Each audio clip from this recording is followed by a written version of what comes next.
Nitaka kusema Mungu ametulinda katika mengi. Mungu ametuepusha na mengi.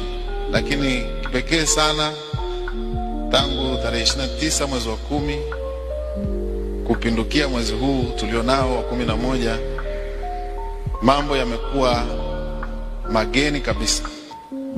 Wengine kama mimi sikuwahi kukutana na haya mambo. Inawezekana na wewe pia. Yanakuwa mambo mageni, mazito.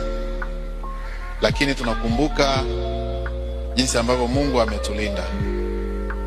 Nikasema nawapa pole sana wale ambao wamepoteza ndugu zao, wale ambao wameachwa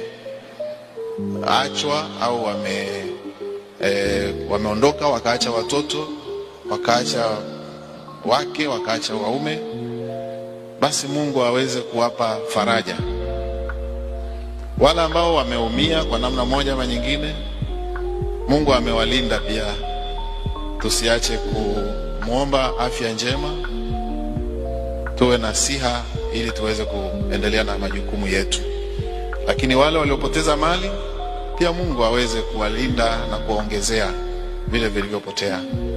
Lakini kikubwa sana kuendelea kuomba ili yale ambayo Mungu angekusudia, Mungu amekusudia kutupitisha na tuyafikie, basi asiache kutusaidia.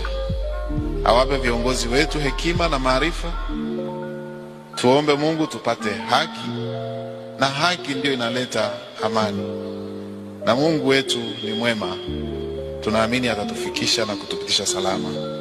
Na baadaye pale kwenye maombi tutapata nafasi ya kuomba kama ambavyo kanisa limetuelekeza, ili tumwambie Mungu